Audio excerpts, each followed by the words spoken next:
Lately, I have been quite satisfied with my progress when it comes to language learning until all of a sudden my imposter syndrome kicked in and I decided to tell you about all of the things that make me a bad language learner. So this is not going to be a self-deprecation video, quite the opposite, because I literally just said that I have been pretty happy with how things are going in terms of language learning. But what this is going to be is a list of things that are maybe expected of a language learner that I don't do, or things that I choose to do, or maybe qualities that I possess that actually slow me down, make my progress uneven, or maybe even cause unnecessary stress. And despite all of that stuff, I persist, and when I do, I'm actually quite successful, I think. I've often said that one of my main goals with this channel is not to tell you guys how to do things, because what do I know, but to give another perspective so that you don't just logically understand that there are different ways of doing things, but also just see actual people doing things in their own way, and hopefully that helps you stop questioning yourself or try to mold yourself to do things in a way that you would think an ideal language learner would do. So yeah,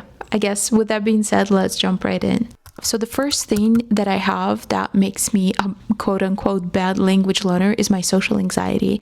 And do I even need to explain why it's a problem? Honestly, there are so many things that I struggle with, including in my mother tongue when it comes to social interactions. For example, I often rely on friends and family members to order things for me. If we're at a restaurant or a coffee shop, I prepare scripts for myself when I have to make a phone call. And yeah, I do all those things in my mother tongue as well. So you can only imagine that things get much worse when it comes to languages that I don't speak that well. I also feel like I care way too much about making a good impression, or not saying something dumb or offensive. And all that does is just add extra pressure to any social interaction. This doesn't mean, of course, that I don't try to work on speaking, because I do, but it definitely limits what I can do or how much I do it. For example, I will usually wait until my comprehension is high enough, so around B1 or B2, to start speaking. And by speaking, I mean speaking to other people. I also do miss out on a lot of opportunities to speak to native speakers just because I don't feel confident enough. So for example, about a week ago, I had my first Spanish class in about a year and a half. And this is the review that my teacher left me. But I cannot tell you how many times I avoided speaking Spanish this year. Sometimes the level of confidence, or the opposite, the level of insecurity that I have, does not even correlate with my level in the language. So you would think that if I am good enough to get praise like this, that means I would speak more. No, it doesn't. Unfortunately, it doesn't work like that. I also definitely feel like I use English as a crutch a lot more than I should be. And yeah, social anxiety is definitely not fun. What also makes it worse, I think, is that it kind of becomes this vicious cycle where if you don't speak, you don't become better at speaking, and if you don't become better at speaking, then you feel, or I feel, even more hesitant to speak because I know that I'm not good at it. My next thing, unlike social anxiety that I didn't choose to have, I think, is actually something that I deliberately decided to do, and that is cutting back on general media and social media consumption. If you have been a part of any language learning community in the last couple of years, you probably have noticed how crazy popular it is to learn languages through input, right? Through videos, podcasts, TV shows, and all that stuff. And I don't disagree with that, although for myself, I prefer to always supplement it with more traditional study materials. But I am, in fact, one of those people to whom, surrounding yourself with content comes very easily. It's very natural for me. I never have to make myself listen to a podcast or watch something or play a video in the background. So much so that it actually becomes a problem. And so I think about 2 years ago, I actually decided that I do not want to constantly be stimulated by external information, be it audio, video, or whatever. Most of the time it will be audio because that's the easiest thing to multitask with. And yeah, I drastically cut back on the number of audiobooks I listen to in a year, even podcasts.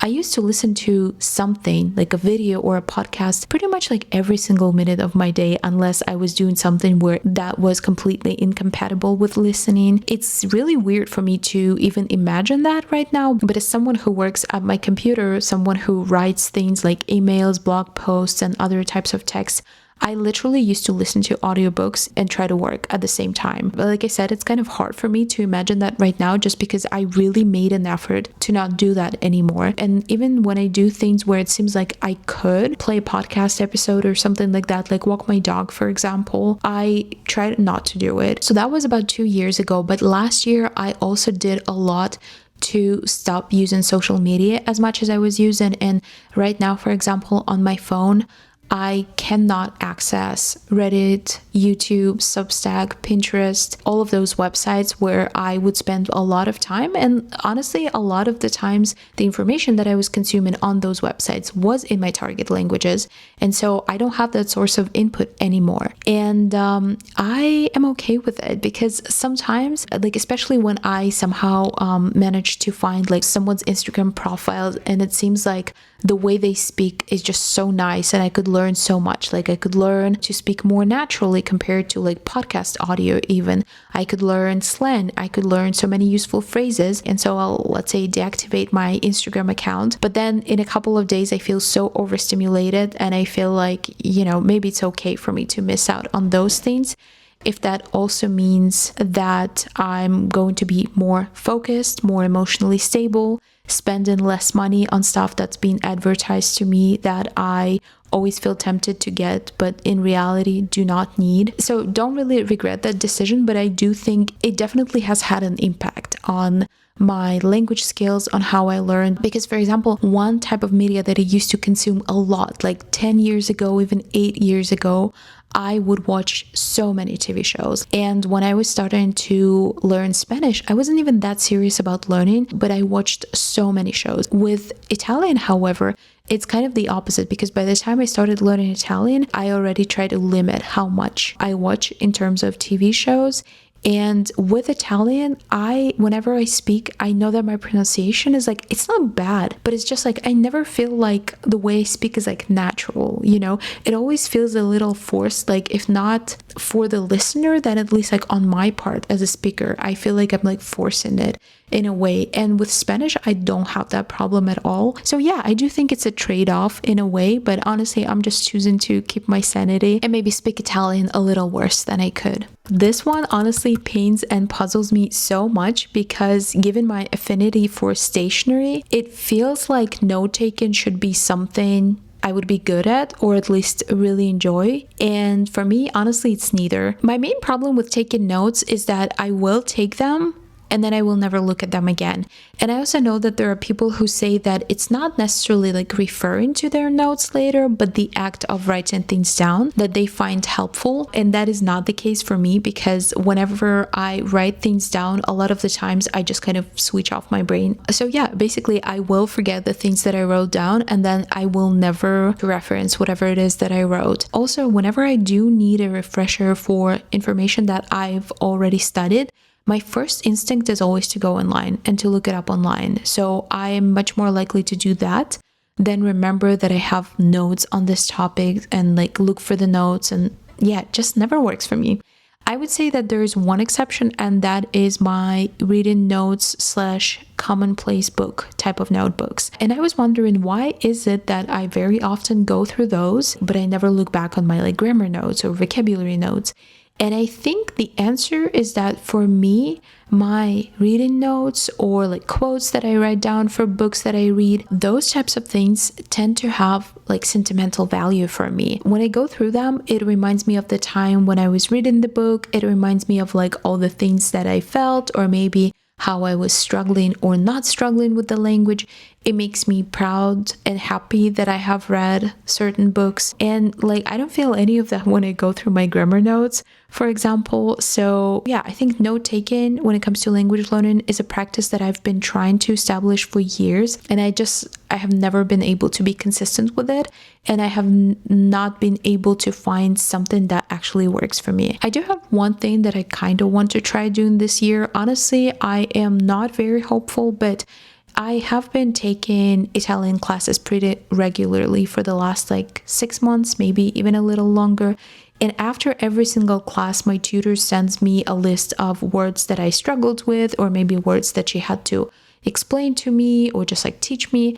And I honestly never look through them. Like, I never look through those messages. They're just there on Italki, and I want to do something about them. But honestly, even now, like, I'm not sure what to do. Flashcards, I feel like that's gonna be the same as notes. I'm just gonna create them. Like, best case scenario, I will create them and then never go back to them. So we'll see. But that's, I guess, like one problem for me to try and solve this year. Another thing that has slowed me down significantly in the last couple of years is just taking on too many languages and constantly hopping from one language to another. I'm actually filming 2 videos today, and one of them is going to be about how my thoughts on being a polyglot or learning multiple languages at the same time or otherwise have changed. So I'm not gonna go into detail here, but yeah, learning multiple languages at the same time is one of those things that makes you worse language learner when you're doing it, and then a very good language learner once you're done bringing all of your languages to like a good level. Because definitely trying to like tackle and maintain so many languages at the same time has made my progress slower in all of them.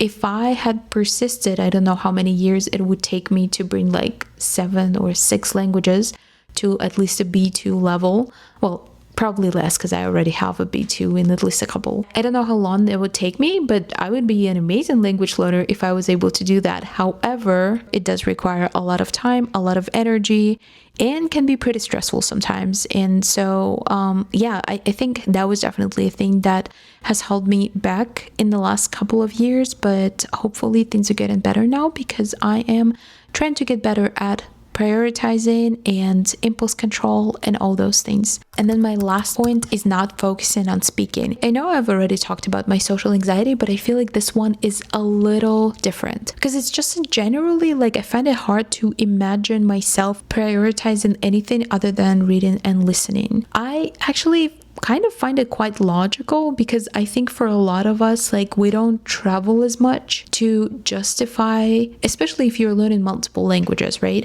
To justify like being able to speak all those languages well. Whereas if you think about reading or watching a TV show, most of us have access to the internet where all those things are just a couple of clicks away. I feel like the only problem with focusing so heavily on reading and listening is that these skills are kind of hard to show off. They just don't impress people as much as speaking does. I find it kind of hard to articulate without sounding whiny or like I want praise or something like that, you know? But I do think that a person who speaks well, but maybe does not read as much in their target language, is not necessarily made to feel as deficient as a person who does the opposite, who can read well and reads a lot, but maybe doesn't, you know, speak that well. So yeah, these were some things that make me quote unquote a bad language learner. I would love to know how it is for you guys. If you have anything that you do or don't do that slows you down or maybe makes your progress, you know, uneven for different skills or different areas. And if so, was that a deliberate choice, kind of like me deciding to cut back on my media consumption? Or was it something that you didn't choose, like my social anxiety, for example? So yeah, feel free to let me know in the comments. And as always, thank you so much for taking the time out of your day to watch this video. I hope to see you in my next one. Bye bye.